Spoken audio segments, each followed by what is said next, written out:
वसुदेवसुतं देवं कंसचाणूरमर्दनं देवकी परमानंदं कृष्णं वन्दे जगद्गुरु श्री गोपाल कृष्ण महाराज की जय। भाऊ मानभाव पंथाचे संस्थापक भगवान श्री चक्रधर स्वामी महाराज यांनी त्यांचं तत्वज्ञान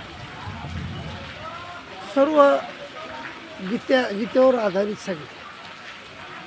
फक्त श्रीकृष्ण महाराजांना ते संस्कृतमध्ये सांगितलं आणि भगवान श्री चक्रधर स्वामी महाराजांना ते म्हणजे मराठीतून सांगितलं। फरक एवढाच आहे, परंतु सर्व संपूर्ण तत्वज्ञान गीतेवर आधारित आहे आणि गीतेत जसं सांगितलं त्याप्रमाणे आम्हाला चालण्याचं सांगितलं जाईल। तर त्यांचे जे शिष्य होते, त्यांचे शिष्य नागदेवाचार्य पहिले शिष्य त्यांचे, तर नागदेवाचार्यांच्या त्यांच्या सात भेटी झाल्या। 6वी बोध झाला आणि 7वी अनुसरण झालं। तर पहिली भेट झाली सिन्नरला, दुसरी बीडला, तिसरी पाटोद्याला, चौथी कनाशीला, 5वी करणखेड्याला, 6वी जोगेश्वरीला आणि 7वी खडको, 7वी खडकोली आणि खडकोली इथं त्यांचं अनुसरण झालं।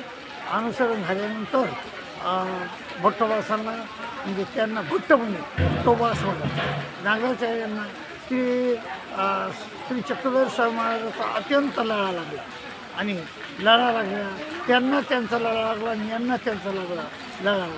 पण ज्यावेळेस ते अनुसरू लागले म्हणजे श्री चक्रधर स्वामी महाराजाला ते शरण आले आणि त्यांच्या म्हणण्यावरून ऐकण्याचा त्यांनी कबूल केलं, विडा व्हायला तसा।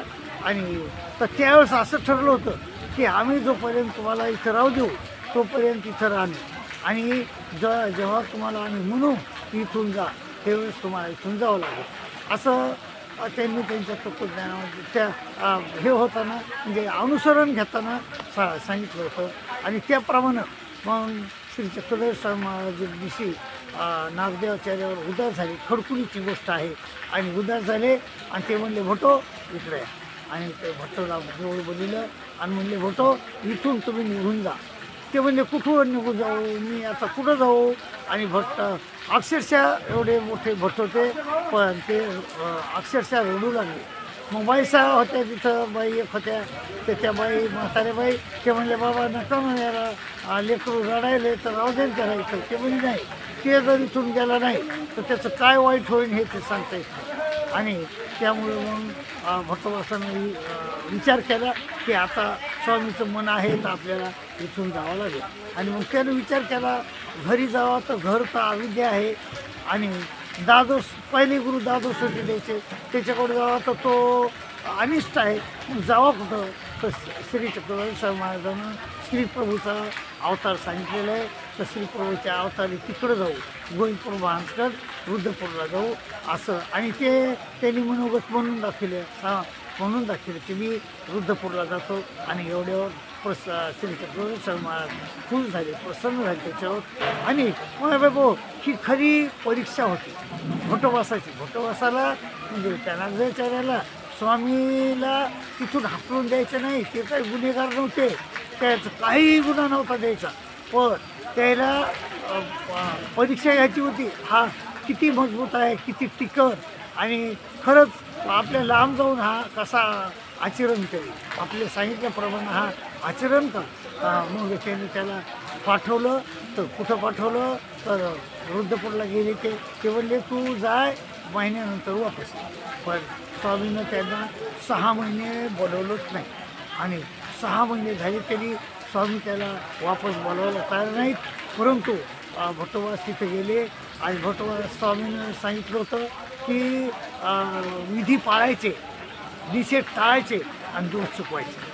आणि मग त्यानं आठवण विजन, भिक्षाभोजन, स्मरण, प्रसाद, सेवा, निद्रा हे 7 नित्यविधी आणि सांगात भेट शुश्रूषा हे नैमित्तिक विधी म्हणजे गोविंदपूर महाराजाची सेवा करून हे विधी पाळले।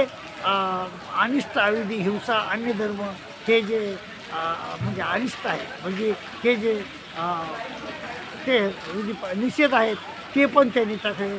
कारण त्याला स्वामीनं सांगितलं होतं की भिक्षा भोजनाव्यतिरिक्त भिक्षाच्या अन्नाव्यतिरिक्त इतर कांजी भाजीचं पण सेवन करायचं नाही, ते पण त्यांनी पाळलं.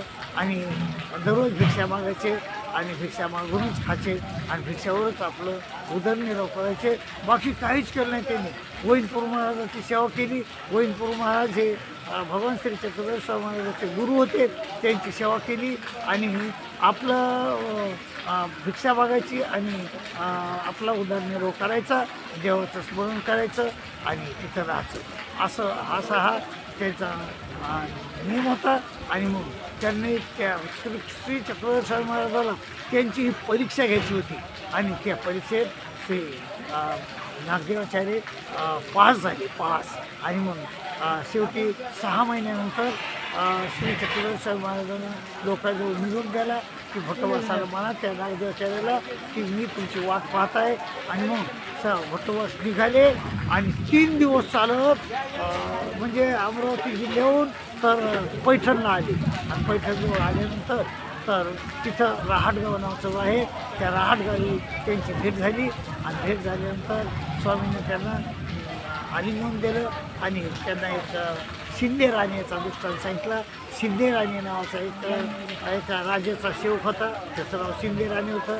तो त्या राजाकडे राहत होता, परंतु काही कारणास्तव त्या राजाचं तो राजा भ्रष्ट झाला, राज्य भ्रष्ट झाला आणि दुसरा राजा गादीवाला.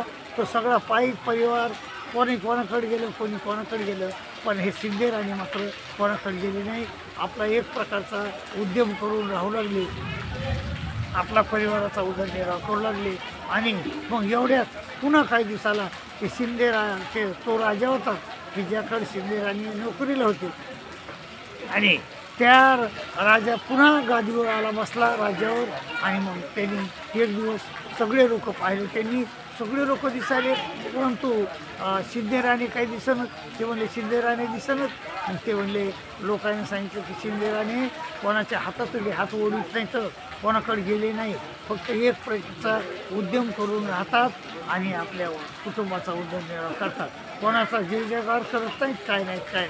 आणि मग हा राजा प्रसन्न झाला आणि त्याला गाडी पाठवली, म्हणजे ते काय असते त्याला डोली पाठवली आणि डोलीत बसून दरबारात वाजत आणलं आणि त्याला अर्धराज्य दिलं.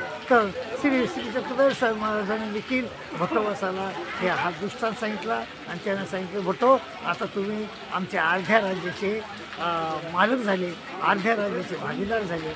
आणि महानुभाव त्या श्री चक्रधर स्वामी महाराजांना त्यांना याचा महानुभाव संप्रदायाचा प्रथम आचार्य केले.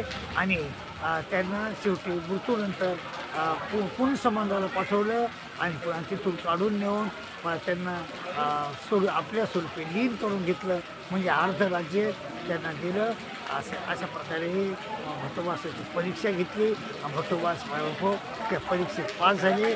आपली बी देव परीक्षा घेत असतो, आपली दैव परीक्षा घेत असतं आणि त्या परीक्षेत आपण संयमानं वागलं पाहिजे आणि संयमानं वागून आपण त्या परीक्षेत पास केली पाहिजे. म्हणजे तर तुमच्या जीवनात देखील असा काही प्रसंग आला तर तुम्ही त्या परीक्षेत पास व्हाल अशी मी तुम्हाला तुमच्याकडून अपेक्षा करतो.